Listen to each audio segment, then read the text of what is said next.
Good evening. Welcome to South Asia Newsline. I'm Lipakshi Khurana. Here are the top stories we're tracking for you on Monday, the 10th of October.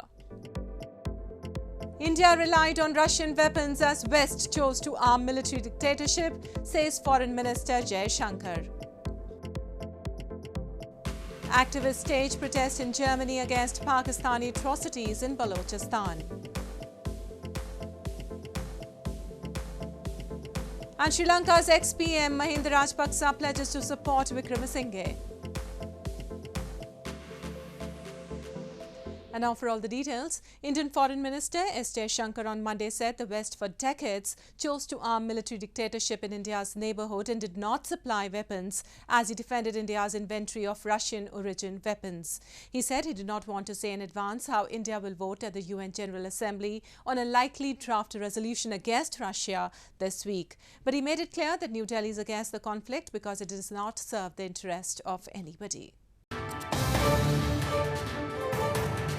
India's Foreign Minister S. Jaishankar on Monday held the 13th Foreign Ministers Framework Dialogue with his Australian counterpart Penny Wong in Canberra and took stock of the comprehensive strategic partnership. He said they discussed progress on economic cooperation and trade agreement, defense and counter-terrorism, among other areas of mutual interest, including the Russia-Ukraine conflict.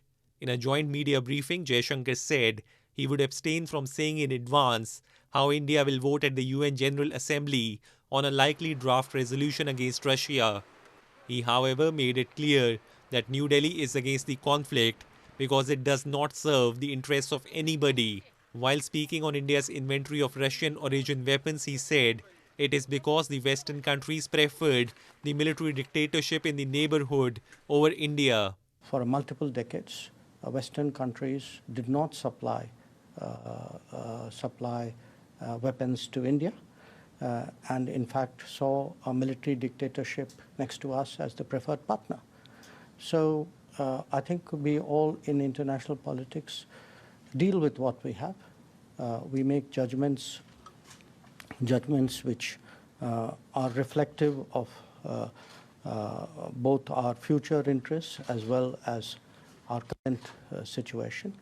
India and China last month abstained to vote on a UN Security Council resolution condemning the Russia's proclaimed annexation. Jaishankar also highlighted Indian PM Modi's remarks to Russian President in a meeting in Samarkand that this is not an era of war. Jaishankar said as the country of the global south, India has been seeing firsthand how much the conflict has impacted low-income countries. And Mulayam Yadav, a veteran Indian politician and three-time Chief Minister of the country's most populous Uttar Pradesh state, died on Monday after over 6 weeks in hospital. Prime Minister Narendra Modi said Yadav's death was a huge loss for the nation and that his blessings and advice stayed with him to date. Mulayam Singh Yadav, a veteran Indian politician and three-time Chief Minister of the country's most populous state, died on Monday after over 6 weeks in hospital. My respected father and your respected leader Netaji is no more, his son Akhilesh Yadav said in a tweet from the Samajwadi Party's official account.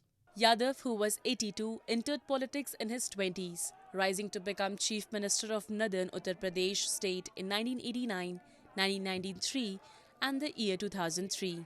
Mulayam Singh Yadav also served as India's Federal Defence Minister in coalition government between 1996 and 1998.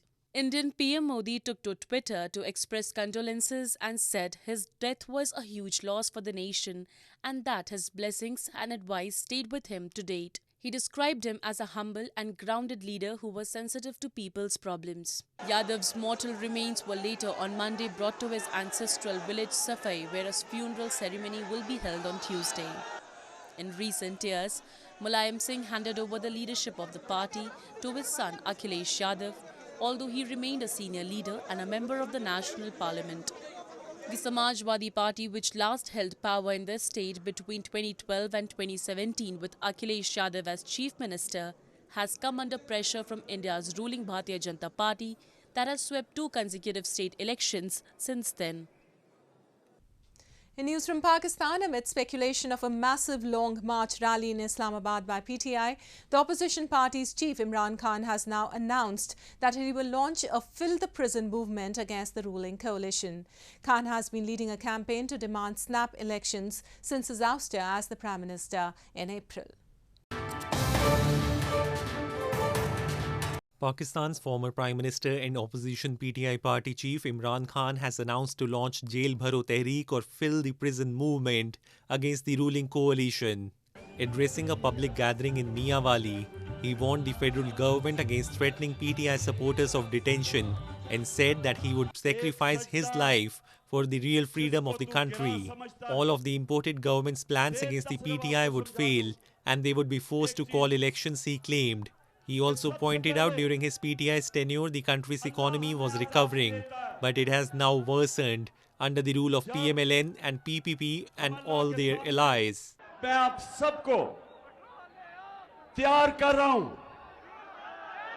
मेरी हकीकी आजादी की जहाद के लिए सबको तैयार कर रहा हूं मियावाली जब मैं आपको कॉल दूंगा तैयारी कर लो मुझे लगता है कि इस्लामाबाद सिर्फ मियावाली भर देगी. Pakistan People's Party leader and Federal Minister Shahri Rahman said on Twitter that Imran Khan was giving the threat of filling the prisons while he himself takes bail before arrest in every case against him. He wants people to go to jail but not himself, she said. Khan has been leading rallies since his dismissal as the Prime Minister in April to demand snap elections, which the ruling coalition has rejected, saying that the voting will be held as scheduled later next year. And Baloch activists staged a demonstration in Berlin recently against the issue of enforced disappearances and grave human rights situation in Balochistan. They said Baloch people have long been targets of so-called military operations, ethnic stereotyping and abductions by the Pakistani state while it exploits their natural resources. Members of the Baloch National Movement held a protest in Germany's Berlin city this past weekend against the enforced disappearances of Baloch people and grave human rights situation in Balochistan. The activists highlighted that for 2 decades, Pakistan Army and other law enforcement agencies have abducted thousands of Baloch political and social activists who had been demanding fundamental rights. They also raised concern over several cases of extrajudicial killings and rapes, terming it all a genocide. The demonstrators urged the international community to intervene. Here today, here to tell the world that how Pakistan is suppressing the Baloch voice, how they want to make Baloch people slave and how they want to take their national identity. They want to make Baloch more backward by not allowing them to get education. Activists have long blamed innocent Baloch people have been targets of so-called military operations, ethnic stereotyping and abductions by the Pakistani state while it exploits their natural resources. They say such incidents have increased manifold, particularly in the wake of the construction of the China-Pakistan economic corridor in the region. And moving on, residents of GilgitBaltistan recently observed a shutterdown strike against the passage of the Revenue Authority Act. They said Pakistan government is imposing unjust taxes on the people in the illegally occupied region without granting any fundamental rights to them. Locals in GilgitBaltistan recently held a shutterdown strike against the passage of the Revenue Authority Act, which they said will adversely affect the common people in the illegally occupied region. They said GilgitBaltistan Revenue Authority Bill 2022 has imposed new taxes on 135 items. They said it is unjust to impose taxes in the disputed region, which has remained marginalized due to neglect by Pakistani authorities and has been facing brunt of rising inflation. They said Pakistani government is imposing taxes under various names without granting any fundamental rights to the people of the region. ये मतलब जो हड़ताल होगी है इस बारे में मतलब ये है कि सारी दुकानदार बंद हैं इसके हवाले से हम इसके साथ भरपूर इत्तेफाक करते हैं ये टैक्स के हवाले से पसमानदा इलाका है इसमें मतलब टैक्स नहीं होना चाहिए टैक्स फ्री होना चाहिए। यहाँ पे मतलब ये बहुत ज्यादती हो रही है इनके साथ, जो हुकूक है वो नहीं मिल रहे।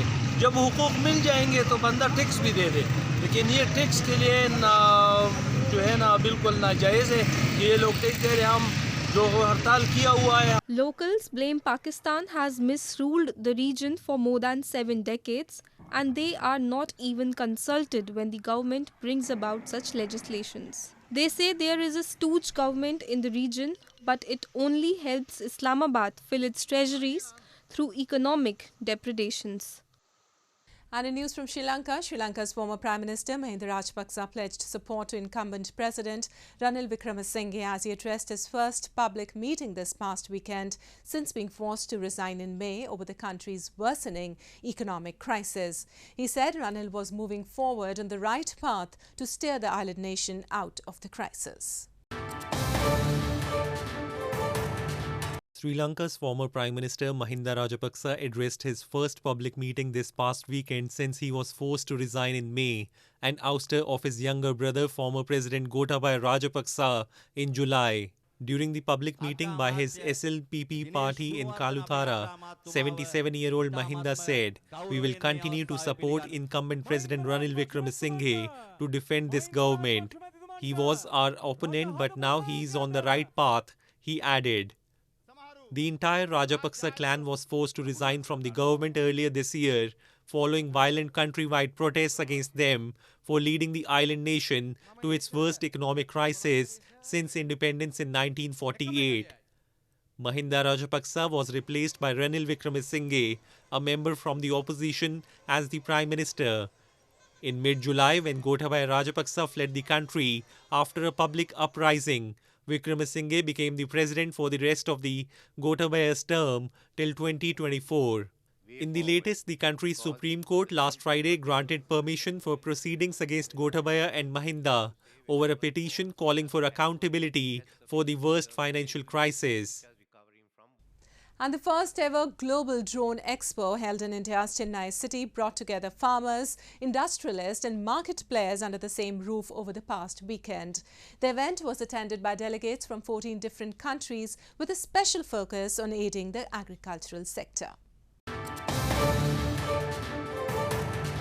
The Indian Drone Association, IDA, and drone making company Garuda Aerospace hosted the Global Drone Expo 2022 in India's southern Chennai city over the past weekend, with a special focus on aiding the country's agricultural sector. Chief Executive Officer of Garuda Aerospace, Agneshwar Jayaprakash, said the expo aimed to bring farmers, industrialists, market players and bankers under the same roof. The event, attended by delegates from 14 different countries, was organized with a view to turn India into a global drone hub by 2030. What this expo intends to do is to bring together a lot of industry experts, agricultural farmers, dealers, distributors, industry experts, people from the government, from the banking sector, from the insurance sector, and bring all the majority of the stakeholders related in the drone ecosystem in India.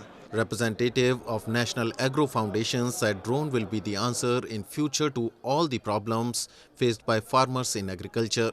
Though this drone technology is very much in nascent stage, it is the need of the hour.